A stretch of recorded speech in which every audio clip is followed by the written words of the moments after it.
Welcome, everyone. Of course, we are approaching football season. So Jim McCormick and I have decided, with some of the higher ups, that we will be bringing you some football videos this year that hopefully will be helping you on a weekly basis. But before Jim and I get to week one sleepers, and we are really excited about this because we've been waiting all off season, let's talk to you about some stuff we got going on at RotoCurve.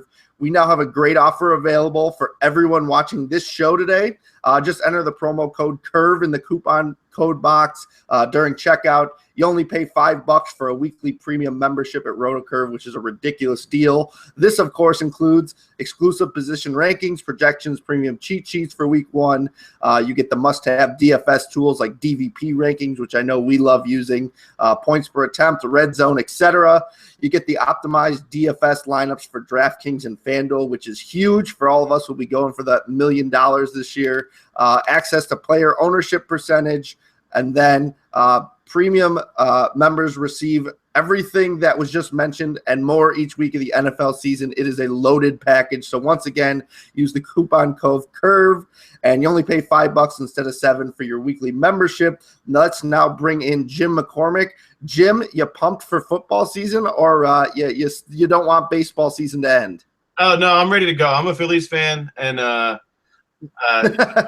course, there's always grinding going on with DFS and MLB, but I actually like this time of year when the rosters open up and the prospects come in, especially being, again, of a fan of a bad team. But no, this is football time. It's the perfect time of year. I love the build-up.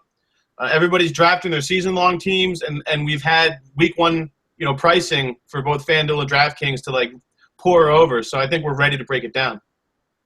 Yeah, I've had my most important season-long drafts, so now I cannot wait to get to daily fantasy and probably use some of the same players.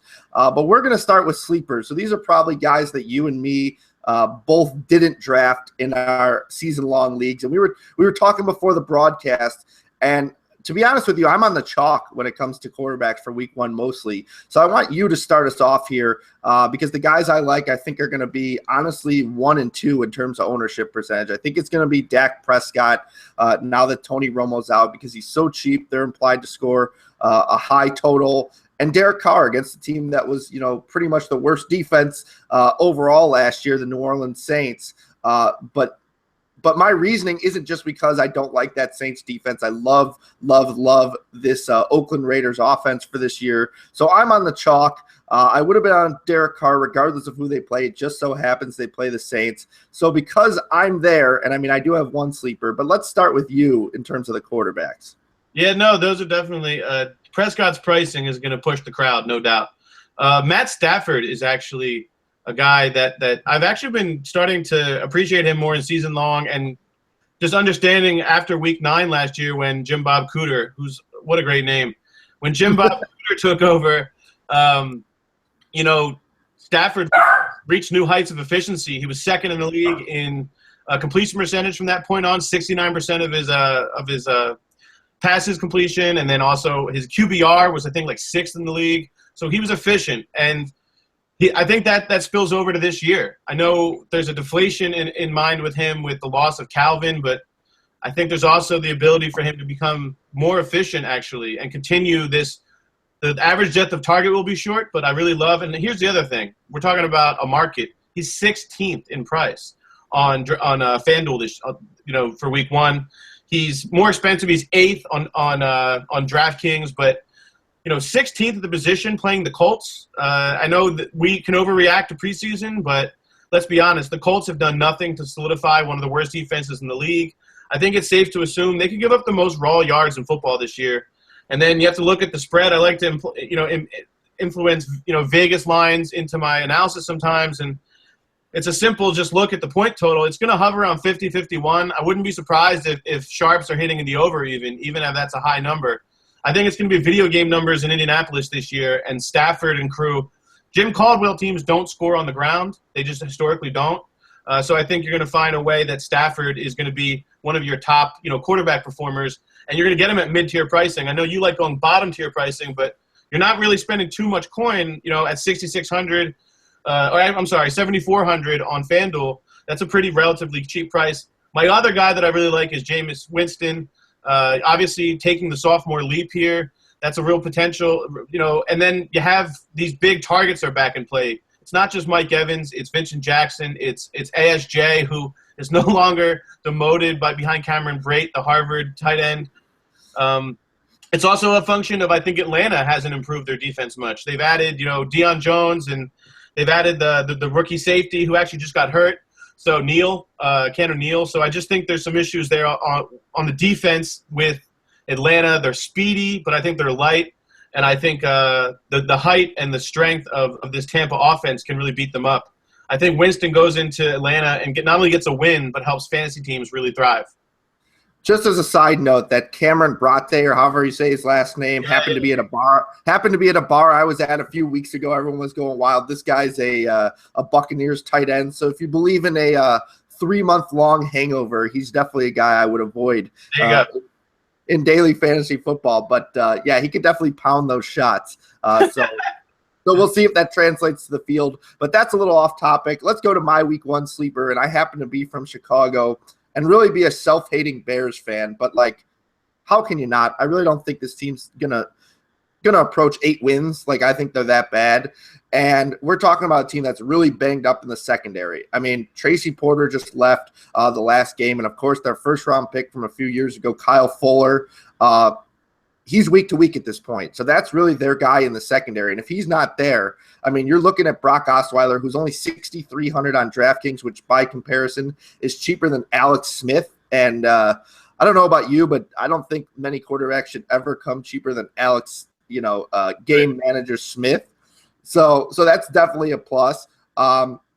And he's got some weapons. Again, I mean, we're talking about DeAndre Hopkins. We're talking about Fuller. We're talking about, you mentioned Braxton Miller when we were talking before. I mean, I think he's loaded with them. And I know a bunch of people will look to Lamar Miller against this bad Bears defense. But don't forget, this defense allowed 31 receiving touchdowns last year. It wasn't just, teams pounding them on the ground, even though they did most of the yardage work there. The Bears were, top 5 in terms of receiving yards against.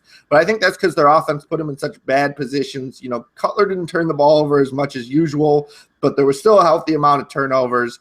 And, Osweiler, we may not think he's great at this point, but I think, throwing the ball up to Hopkins can only mean good things and a bunch of these other guys. So I think he's in a position where he could take advantage of it. And I love the cheap quarterbacks. I don't like spending up. Right. So I think Osweiler could be, in terms of, fantasy points per dollar, one of your better quarterbacks in week 1. Let's move on to running backs, Jim, because I think we pretty much hammered quarterbacks unless you got anything else to say about them. The only other thing is to see it. The last thing, it'll be quick. A disparity between the two markets, the main markets, DraftKings and FanDuel. Just that Eli Manning's 19th at quarterback on FanDuel, and I think he's 5th highest on DraftKings on the Sunday slate. So, whoever at FanDuel is doing the pricing hates Eli Manning. That's okay with me. I just think the over/under in that game, it's slipping because of the Prescott Romo thing, but still. It's going to get closer to 50. It's sitting at 48 right now, the over-under, the point total in that. So shares of Manning on FanDuel are pretty, relatively cheap. And I don't know how often people are going to hit that because especially I just think people might be off that game a little bit just in the sense that, the Dak draw might pull them that way. Yeah, I wonder how that affects things. I think the Dak thing, at least in cash games, is going to bring people to it, at least for him. I don't know how everyone's going to react everywhere else, so that should be interesting. Maybe it'll bring people to Ezekiel Elliott too. But, you definitely got to like Eli there, and I like a Giants receiver, but we'll get there. But, I wouldn't totally avoid that game. There's a lot of ways to look at it. Let's go to running back, and I'm going to start us out. And I think this opinion is getting more and more contrarian as the preseason goes on, that it's pretty much looking like Hugh Jackson really likes Isaiah Crowell. Even though, this offseason started with him posting, let's call it an inflammatory post on Facebook that he was forced to apologize for, but they didn't cut him, which shows a little bit of faith. But still, prior to the post, Hugh Jackson was saying nothing but good things about Duke Johnson. The beat writer was reporting that he might be the favorite to lead the team in touches. The report last year was before injury. He was supposed to be the workhorse back, and I know this is a different coaching regime, but you look at the difference in talents, and this guy's just a playmaker. I think once they see him enough, and it could be from the start, that he's going to be the one that they go to, even though Crowell looks to be the better pure runner. The run game coordinator called him the ultimate weapon. That's some high praise. And again, this is a guy who caught 61 passes last year. We know all these sites are some form of PPR, fantasy draft, and DraftKings being the full point. Right. And then, just as icing on the cake, that week 1 opponent is the Philadelphia Eagles, who not only allowed the 10th most rushing touchdowns, which could, lean towards Crowell, but they were middle of the pack in terms of DVOA to opposing running backs. We know that Football Outsiders stat that we love. So I think there's a lot of production to be had here. I think more people are going to be on Crowell now, but I think Johnson's a guy whose skill set translates to DFS, even if he doesn't get into the end zone. We could be looking at 5 to 7 catches and still have a productive day where we in the end zone. So I like Duke, and then we know he's a playmaker. He could always bust one. I mean, we're talking 20, 25 fantasy points as an upside. Who do you like at running back as a sleeper in week 1? Well, I mean, he's a burgeoning name, and this might shift a little bit. It might not be so much of a sleeper if Rawls' status doesn't get updated or it doesn't improve. But I think Kristen Michael is a guy who is going to have a lot of volume. The receptions really aren't friendly in that sense, but the volume will be there. The Seattle's not going to change its scheme in order to accommodate like the depth chart, in the sense that they're not this whole idea that they're going to become this pass-heavy team. We know that's not really going to be the case. One of the things is Wilson's so incredibly efficient, they don't need to increase the volume too much in order to get a lot out of the passing game. I think Michael's a guy who, he's $3,700 on DraftKings. So that early pricing, it's one of these ways that it's only going to be this way for 1 week, I think, if he gets his 20 touches or, he's also, they're going to be heavy favorites here with Miami. I think there's a potential for them to get a big lead. I don't think they're going to choose Rawls, the guy coming off of, a really quiet offseason in terms of recovery. I don't think they're going to have him be the punisher, the guy that closes the game out. Again, this is predicting game script, but, I mean, Vegas is giving us an edge here. It's a 10-point favorite. I could easily see them pounding this Miami team and really beating them up there.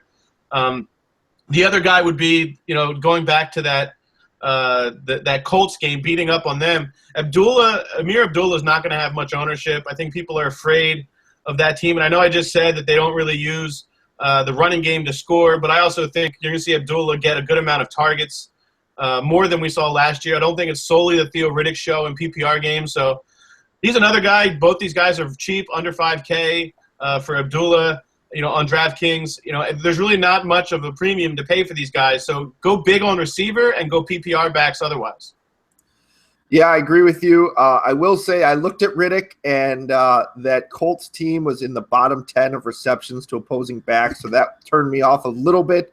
But I still think Abdullah does everything. I'm with you. I think I'm back on his case this year, so I like Abdullah going forward. I'm not sure how I feel about him in week 1. I definitely like him more than Riddick, but I'm not sure he's a back I'm going to put in my rotation. We will see. But again, Jim, you're killing it. You got all the names for both quarterback and running back. So let me contribute a few names to wide receiver. We talked about this prior to the show, and this was one of the guys we both had down. So, you can add to the statistics if I don't give you enough. But Marvin Jones, and you've kind of hit on that game. I mean, we're looking at a Colts defense that obviously has Vontae Davis. And I would guess, and maybe this is why you like him too, that he's going to shadow Golden Tate. Golden Tate's kind of the PPR guy, the guy who's going to be heavily targeted, we think, in this offense.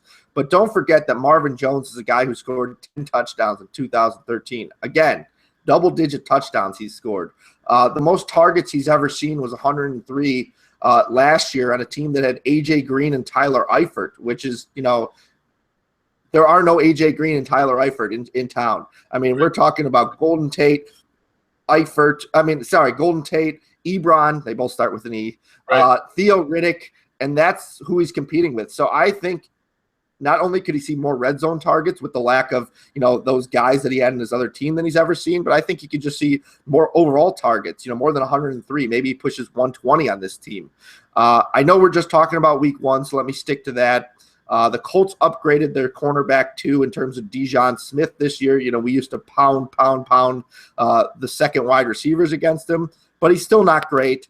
And I think that that's the reason both of us like him is we don't want to go against Davis. We think Stafford's going to be able to throw. So this certainly looks like an opening. Correct me if I missed anything on this matchup. Well, I mean, the only thing is I've also read some stuff about maybe Davis, sticks to the outside and they move Tate around more. But I'm really just not that worried about Jones's role. And the price is right. I don't know if I'm going to have him in every single lineup, but I really do like the price and the stackability of it all too. I mean, because Tate's price is really inflated. Again, this is one of those things where the early price setting for week 1, we can take advantage of it because Jones's ascension as like this sideline to sideline target for Stafford has come since the pricing came out. So I agree with you. I think the price is right. And if he isn't on if Davis is not on him, and Davis is a little banged up right now, I think there's real potential there for Jones to go off. He's the real technician, I think, of the crew downfield. I'm sticking in the same division, different team. I like Stephon Diggs. I think the market was kind of depressed on him, avoiding this whole Teddy Bridgewater. What did he have, like 14 touchdowns last year, something ridiculous. But I think the thing is a PPR kind of format, particularly DraftKings. There's a lot of to like there. And the Titans, their cornerbacks ranked 69th, 79th, and 99th. They like that 9 thing in Pro Football Focus grading at cornerback last year. That's pretty weak. I just don't think there's a lot to like there with their secondary in terms of they haven't really made any upgrades. So I think Diggs, we just saw today's Sunday, the Vikings pepper Diggs with targets. I don't think that changes. I think to start the season, he's really the only legitimate wide receiver option they're going to focus on. Otherwise, it's kind of a mess behind him. I think Diggs is a great guy to target. And then going back to the game that you just mentioned, I like Dante Moncrief. I know everybody else is on him in season long. That's obvious. But, again, the pricing isn't that extreme. He's 37th among wide receivers on FanDuel. He's 26 on DK. But on FanDuel, that's quite a value, almost wide receiver 40 there. And I just think the beat-up O-line actually helps Moncrief's intermediate routes more than, say, Hilton, because getting downfield is going to be difficult right now, I think, for this Colts team. They just lost another offensive lineman in the guard for the year. So Andrew Luck's going to need a security blanket. I think that guy also passes 650 times this year. So this is one of the guys that will really benefit. I think both those guys that I mentioned, Diggs and Moncrief, are good for 8+ targets. There you go. I think I tried way too hard here to look for a sleeper because we know week 1 the percentages are going to be all over the place, honestly. So we're saying I think you and me and most of the people who write about DFS are kind of in our own bubble. So Dak Prescott might end up 15% owned. Right. And you're like, whoa, what happened? But I'm digging for a deep sleeper here, and I'm going Sterling Shepard, who may even be forgot about already because Victor Cruz is starting to look good. But let's analyze the matchup here. I mean, neither Brandon Card nor Maurice Claiborne are really imposing forces in the secondary. And maybe most importantly, Odell Beckham had 2 quiet games against them last year. I'm not sure that continues. When you look at that wide receiver ones were good against them last year. But I also think it could be part of their scheme that hasn't changed, by the way, in order to cover Beckham. So I think that's worth noting. And with that being said, Shepard's the next guy up. And he only caught 1 pass this past week. I'm talking about week 3 of the preseason. He was 1 for 1 in terms of targets for 1 yard. But let's remember things that were said about him earlier. And I know this is supposed to be a tune-up, but I'm not worried. I mean, it was reported he was making play after play in terms of preseason, and Odell Beckham said, and I think this is important, I don't want to spoil the surprise, but he's going to be a special player. I kind of want to keep him on the down low right now when asked about him in week 1 of the preseason. So that sounds like they have some big plans for them. I don't think, week 3 of preseason directly correlates to their game plan in week 1. I think if Beckham's going to get shadowed yet again like he did twice last year, I mean, this is going to be the guy to benefit. And you already mentioned Eli Manning, so I think it just makes sense. And one guy I want to mention quickly, I know we'll mention him in the stacks, is Eric Decker. I think with Ryan Fitzpatrick signing, He might not be a total sleeper, especially with the fact that Adam Jones, one of the better cornerbacks, will be on Marshall with Dre Kirkpatrick, who ranked as the 103rd overall cornerback guarding him. So I think Decker might actually be higher owned than Marshall, but I think he could go a little bit under the radar because, he's a wide receiver too. So, people are going to overlook him and look for, the exciting thing, and Decker certainly isn't that. Jim, why don't you start us off with tight ends, because there are some excellent sleepers for week 1. Sure. Just real quick on wide receiver sleepers, just guys that I think are a little under the radar. I'll be really quick. Just Mike Wallace. I think Mark Trestman's offense. I think people forget that Flacco was on pace for 665 passes last year, which is crazy. I think he was on pace for to be just one shy of the league, which went to Rivers. Even if their defense isn't as bad as it was last year, I still think there's a lot of volume to be had there. And the Buffalo secondary is pretty weak at this point. I think the other guy would be Tajay Sharp for the Titans. A lot of people will be on him. I actually think Wallace might have the lower ownership. But on DK, Tajay Sharp is the pricing floor, so that's difficult to avoid. At tight end, I'm going to go back. Obviously, I'm really heavy on this Colts-Lions game. It's one of the better over-unders of the week. I just think the market share for Dwayne Allen as really the only pass-catching, the only go tight end right now for the Colts is interesting. There's a guy with a touchdown resume. The only thing that held him back in terms of fantasy points per route over the last 2 years, even as he kind of was quiet, is the fact that he wasn't running a lot of routes. He was blocking a ton. Now, that could be a concern, of course, because of their offensive line status, but I don't think they're going to really – either way, I think there's a leap in routes run for him. He was blocking 50% of the time last year. I think that goes down. I think we're going to see him be more of a 70% route kind of guy. So, I think it's interesting. Dwayne Allen is 3,200. He's priced below 4K on both sites. And then other than him, it'd be like Jared Cook maybe to take a little bit of a flyer. But I think market share-wise and his ability to be a part of a security blanket for a team with no really good ability to stop the pass rush would be Dwayne Allen hooking up with Andrew Luck. Yeah, again, this is a position I think I'm on the chalk. I'm a big cash player. I think Delaney Walker's my guy here. But that being said, I also, and we'll get to it in stacks, I also like an under-the-radar guy. I'm going to mention until week 1 and probably, honestly, through the end of week 17 how much I love Derek Carr, how much I love this Raiders offense. And the offensive line is just elite. I mean, you and I talked about it in a previous video, but they replaced one of the worst offensive linemen in Jamarcus Webb with Kelechi Azamele. And now, according to Pro Football Focus's rankings, they have the best offensive line in terms of average ranking of anyone in the league above the Cowboys.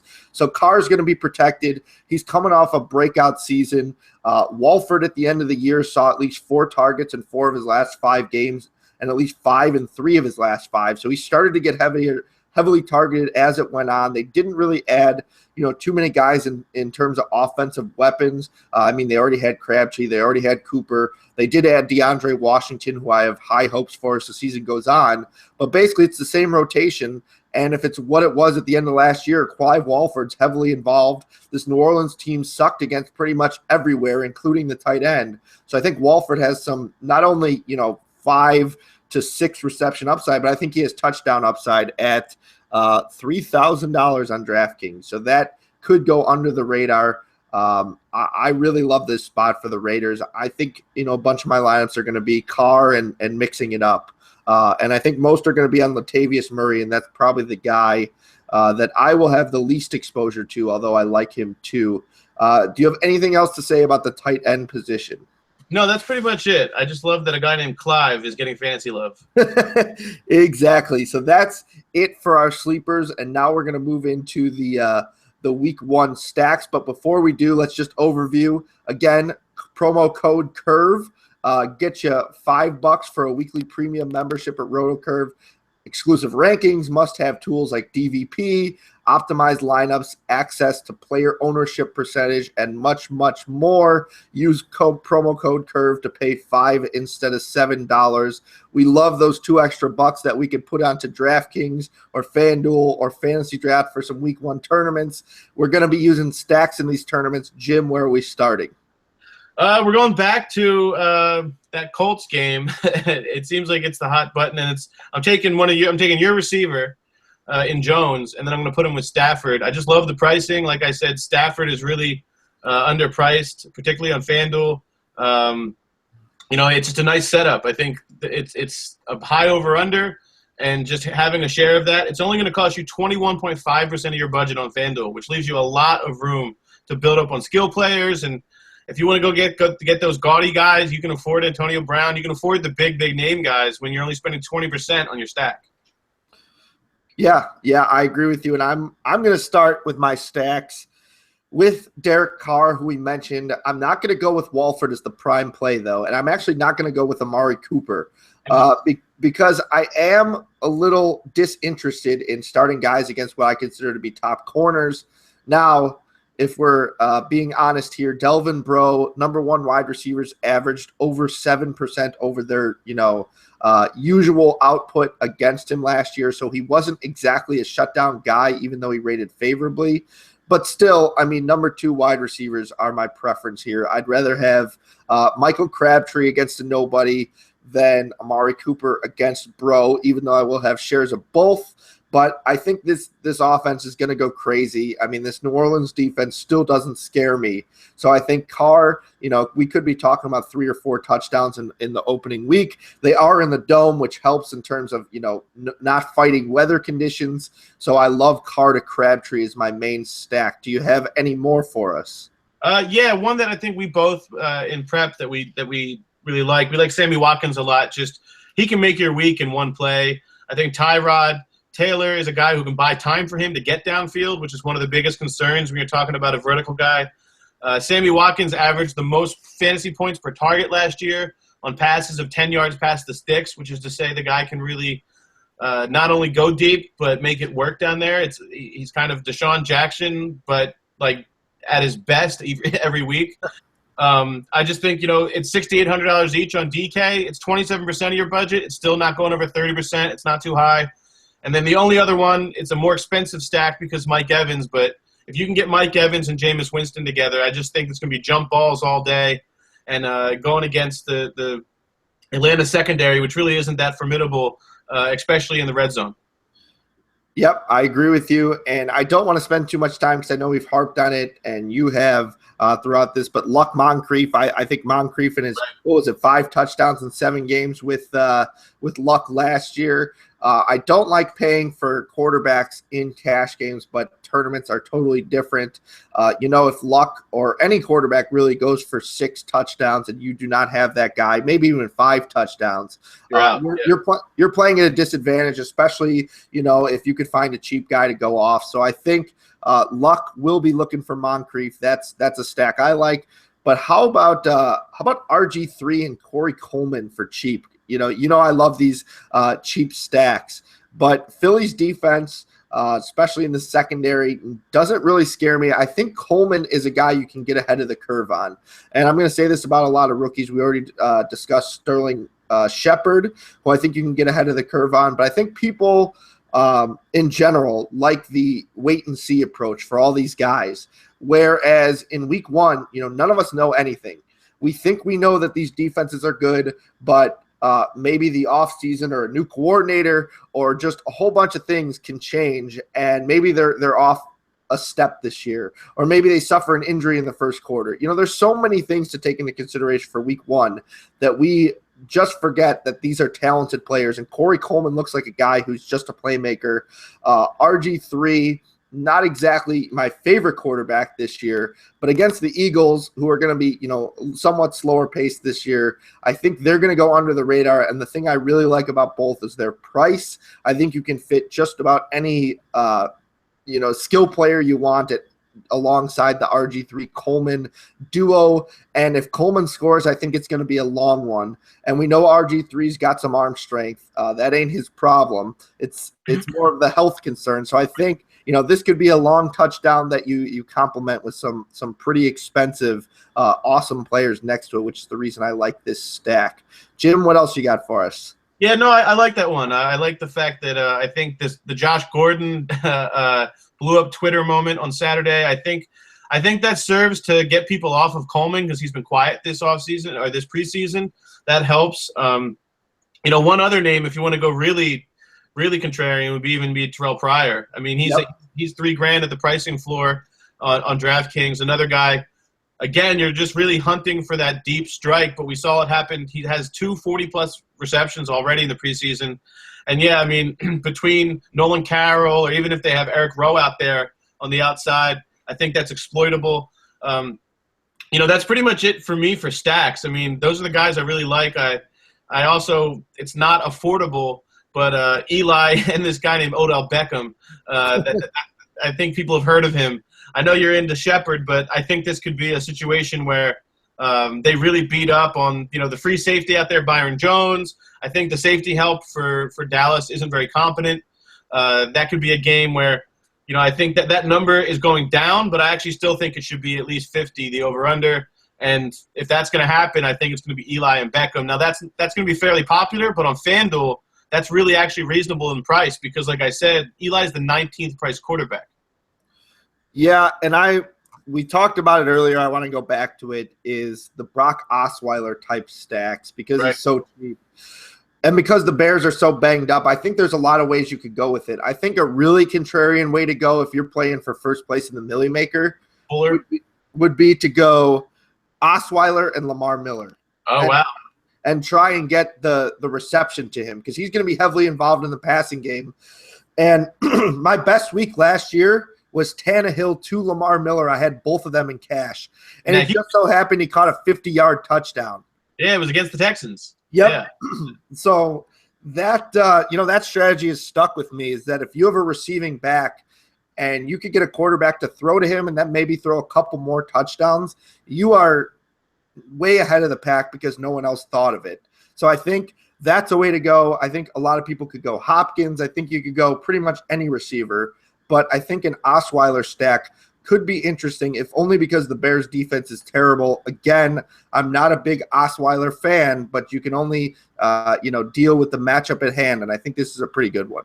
He's really tall, so you have that going for you. Yeah, exactly. He's like 6'7" or something, yeah. So he can definitely see over this Bears' defense, and that is why I like him. Any final words of encouragement or maybe even suggestions for week one? One lottery ticket guy that I didn't get to, just to throw him in there. It's a shame that he's still somehow in my mind, but CJ Spiller, I think actually, if you're going to go really contrarian, really cheap on both markets for good reason, but I just think there's potential for him to. Last year, I think he was second in the league among running backs in targets per route. He's a guy who, if he is out there, is getting the ball, and I don't know. I think that there's some kind of agenda to get their value back on him. You've seen it lately in the preseason. Maybe it was just getting him work, but I actually think I don't think they want Ingram catching the ball 70. He was on pace for 65 catches. I don't think that's a trend they want to continue. There's a reason they brought in Spiller. I just think Spiller is a really cheap way to get 12 PPR points. There you go. The last one I want to talk about is a guy who's been kind of fading in terms of the press around him in preseason, and that's Kevin White. Right. And I don't mean to be the rookie guy and just keep spouting rookie names, but these are talented guys, and this is a good matchup for Kevin White. Just to be honest with you, it wouldn't matter who's in that second wide receiver role when you're playing this Texans team that has one upper echelon cornerback, which means that, White's probably going to match up against Kevin Johnson. And you look at this Bears team, Zach Miller's hurt, and he may or may not make opening day. A bunch of the backs are banged up right now. Jeffrey supposedly is healthy, but he sat out some practices here and there. So White's kind of the healthy guy on the team in terms of, their skill players. And I think this guy's really talented, again, taken in the top 7.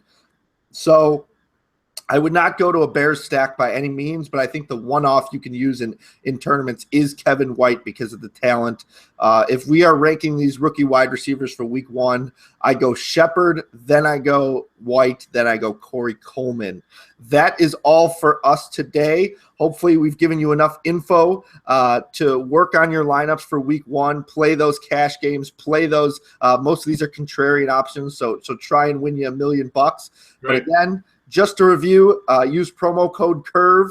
Get all the awesome things there are to offer at rotocurve.com. And until next time, I'm Ricky Sanders with Jim McCormick, and we are out.